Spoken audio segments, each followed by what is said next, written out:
એ તમ તાર કઈ ફળ નથી ન્યાજોમાં એ ફળ નથી ટેટા છે એવું નથી તો ઈ ટેટાનું ઝાડ થોડું કે ગુંદો નથી એ ગુંદો આવો ન હોય આ વડલો છે આમાં ટેટા આવે કા કા તો મન કેમ ફરી ગયું ના ના એલા ગુંદા હે એટલે આ ગુંદા છે કે શું છે ઈ જો ગુંદા છે ને એમાં ગેરો આવ્યો છે એટલે લાલ થઈ ગયા હે લે ઘેરું આવી જાય હા તો તલમાં કા લસણમાં કઈક આવ્યું લાગે છે એવું નથી લાગતું તો તલ હે તલ છે હા તલની સીઝન આવી ને હવે એટલે એટલે તલ યાદ રહી ગયા મને હે હું એમ કહેતી હતી શું કહેતી હતી કે આ લસણ કેટલા દિવસનું હશે કયો જીન હાલો જીન મને અંદાજ મારતા ન આવડે હો ભાઈ એ પીનું છે દેખો યા નહીં જવાય તમે મિત્રો જરા અંદાજ મારીને કોમેન્ટ કરજો જે આ લસણ કેટલા દિવસનું હશે અને કેવું છે તંદુરસ્ત કેવું છે છે? કે બીમાર છે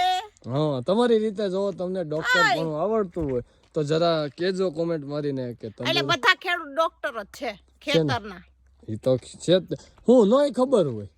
શેની નો ખબર આમાં હું હવે કરવું હોય આમાં કાઈ કરવાનું ન હોય એની રીતે પાકી જાય એટલે ઉપાડ લેવાનું લણી લેવાનું ને પણ લેને આ દાખલા તરીકે મારું લહણ હોય તો મને નથી ખબર કે આ સારું લહણ છે કે ખરાબ લહણ એ છે હારામ હારું હે તમારું હોય તો હું ભેગી સવી મને ખબર હે એમ એટલે મને નથી ખબર કે આ લહણ સારું કહેવાય કેવું કહેવાય તને ખબર છે પડતી ને વાડીએ થોડા આવે ખપ ખપ ખપ ખપ કાઈ ખબર ન પડતી તો ઘેરે રહેવાય આ લહણ હારું હે એટલી તમને નથી ખબર પડતી પણ કઈ રીતે ખબર પડે આ સારું છે તું કઈ રીતે કહેશો આ લહણ સારું છે એમ મને ગમ્યું એટલે હારું હે એ એવું ન હોય એ નરવું હે લહણ આમ જોવો તમે વાહ ભાઈ એકદમ વાહ સીધું ઊભું હે કે ઢળ્યું નથી હજી એક નંબર લહણ છે ખબર પડતી એટલે નથી તારે આમાં નજર નાખવાની નથી એ હું નથી નાખતી કોઈ ઉપર નજર સાંભળો તમે આ લહણ સારું છે એનું કારણ શું છે ખબર છે એ મને નથી ખબર તમે વાત સાંભળો રાતને દી મહેનત છે આમાં મહેનત બોલે તમે સાંભળો ને મારું હું સાંભળું અત્યારે લસણ જૂનું લેવા જાવ ને હા 100 રૂપિયા 200 રૂપિયા કિલો હે હા અને નવું લેવા જાવ ને તો 500 રૂપિયા 400 રૂપિયા કિલો હે હા આ લહણ ઊભું હે ને હા ત્યાં સુધી જ ભાવ રહે કેમ આને જેવું તમે જમીનમાંથી આમ બહાર ઉકાળશો ને હા એટલે 100 રૂપિયા નવું અને 100 રૂપિયા 5 કિલો જૂનું હડેડ ન હોય તમે નામ બદલી નાખો કા એનું કારણ શું છે આ બધું આ એવું જ થાય છે હારું બધું સમજાતું જ નથી સારું ખેતરમાં જે હું હોય ને ત્યાં સુધી બાલામ હોય એટલે ડુંગળીમાં એમ થયું તું તે ઈ જ તો કહું માંડવીમાં એમ થયું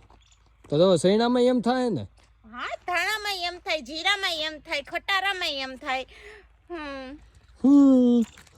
ખટારા ખેતરમાં આવો ભાઈ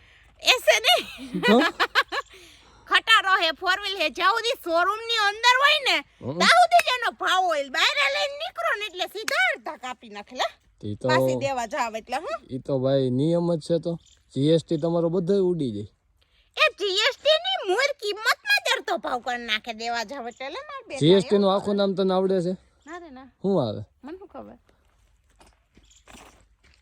મને નથી આવડતું તપા બે હો ને કરતા હોય ઈ કરો ને ધંધી ના કરો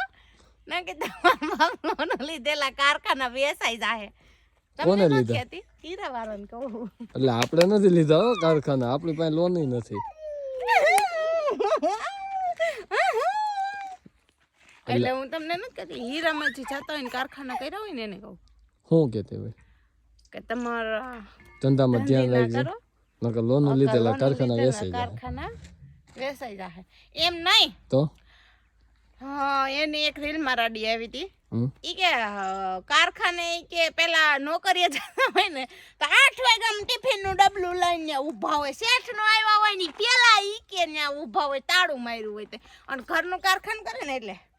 સહેનસા વીર સહેનસા 12 વાગે બપોરે 10 વાગે બપોરે આમાં મહિલા હતા ને 4 થાય તો પાછા વહી જાય એ ભાઈ ઘરનું હે 8 વાગે આવો ને 10 વાગે જ આવ રહી તો ઈ ભેગું થાય નકર શું થાય પાછું તાળું લાગી જાય એમ વાહ ભાઈ વાહ તારામાં સારી સમજણ શક્તિ છે પણ આને ટેટા કહેવાય એ હજી નથી ખબર એને પડતી ગુંદા કહેવાય મારે સંભારો કરવો હે મને આંબી દ્યો નહીં હા તો હાલ આંબી દો એને કાદવ્યો ગુંદો હોય ને ઈ બારે મૈસા હો હા આવે હાલો હવે ઘર ભેગા થવા દી ટળી ગયો એમ નહીં